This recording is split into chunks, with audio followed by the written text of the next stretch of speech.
예, 최근 추미애 장관이 SNS를 통해서 부동산 관련 의견들을 집중적으로 쏟아내고 있습니다. 주무부처 장관도 아닌 법무부 장관이 왜 훈수냐 논란도 분명히 있는데요. 추 장관이 부동산에 관심을 언제부터 갖게 된 건지 잠시 저희가 시간을 한 3년 전 한 토론회장으로 돌려보겠습니다. 어느 날 본인이 모은 돈으로 창업을 해보겠다라고 창업 도전장을 내밀었습니다.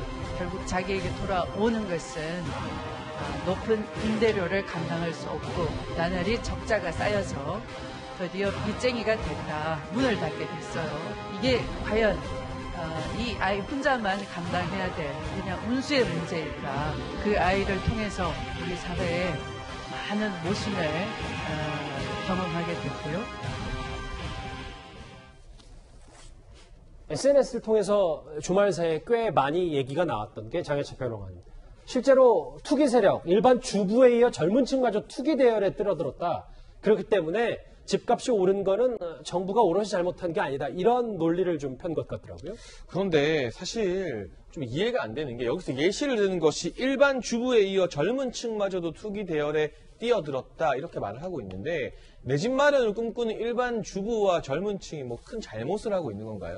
일반 주부나 청년들, 신혼부부, 젊은 맞벌이 부부는 집 한 칸 서울에 마련하고 싶은 꿈도 꾸면 안 되는 겁니까? 그게 어떻게 저는 투기라는 단어로 오용이 돼야 되는지 이건 대다수 내 집 마련의 꿈을 가지고 있는 서민과 중산층을 향한 모욕이라고 느껴지고 지속적으로 이 부동산 정책 실패에 대한 지적이 나오자 이게 문재인 정부의 아킬레스건이 맞기는 한 모양입니다.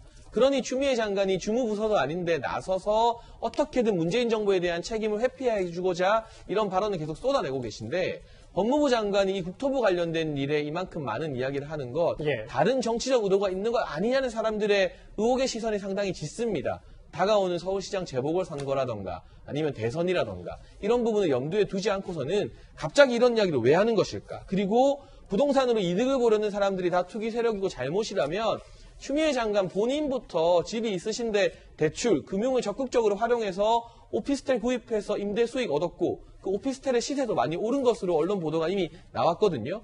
금융과 부동산을 분리하자는 분이 왜 정작 본인은 금융제도를 이용해서 오피스텔로 월세와 이 시세 차익을 얻으셨는지 이 부분에 대해서 내가 하면 괜찮은 거고 남이 하면 다 투기 세력인 것인지 여기에 대해서 본인 스스로 먼저 엄정한 잣대로 자기 자신을 바라보시고 답을 내려야 되는 것이 순서가 아닌가 하는 생각이 듭니다. 김가람 교수님, 여기 뭐 언론사들이 헤아려보니까 벌써 6번째 운수라고 하는데 근데 저는 좀 이 부분이 궁금한 게 실제로 주무부처인 국토부 장관 김현미 장관은 추 장관의 이런 조언과 SNS 활동을 좋아할까요? 싫어할까요?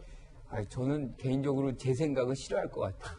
그러니까 본인의 어떤 업무인데 그 부분을 다른 국무위원이 자꾸 얘기를 하면 좋을 사람이 어디 있겠습니까? 그리고 이제 만약에 그런 개진할 수 있어요. 우리나라는 모두가 사실 부동산 전문가예요. 그럼요. 이해관계가 엮여 있으니까. 그러니까 얘기할 수 있어요. 얘기할 수 있지만 같은 국무위원이면 이렇게 공개적으로 SNS로 해가지고 곤란하게 하지 말고 개인적 소통이라든가 아니면 국무회의라든가 뭐 여러 가지 자신의 의견을 개진할 수 있는 방법이 있거든요. 그 부분을 사용하지 않고 왜 SNS로 이렇게 공식화시켜가지고 사람들의 이 거론이 되는지 그 소모적인 얘기들을 왜 하는지 저 이해가 안 가고요. 여러 차례에 걸쳐서 얘기를 했는데 저는 딱 유일하게 한 가지만 동의해요. 그림을 풀지 마라. 아하, 그 부분만 외에는 사실은 저는 다른 부분이 동의가 안 되는데 어쨌든 다른 영역의 어떤 업무를 지나치게 이렇게 얘기하는 것은 같은 국무위원에 대한 도리가 아니다. 저는 이렇게 생각합니다.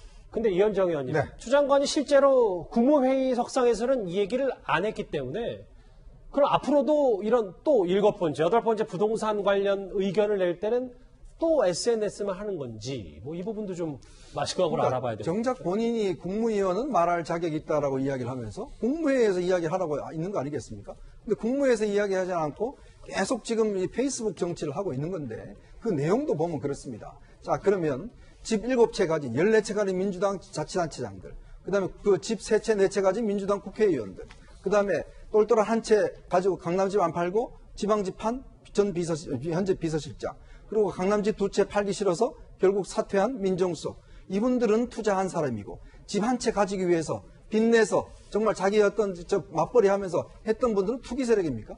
도대체 그럼 이 추미애 장관은 국무회의 석상에서 그런 집 3채 가진 다른 장관들한테 뭐라고 그러겠습니까? 아우, 투자 잘하셨네요. 이런 이야기 할까요?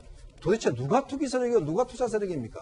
자기 옆에 있는 사람들한테는 지적 못하고 정말 집 한 채 가지기 위해서 노력하는 그런 젊은 층과 주부들한테 투기 세력이라 몰아붙이는 저는 추미애 장관의 생각에 도저히 이해를 못하겠습니다.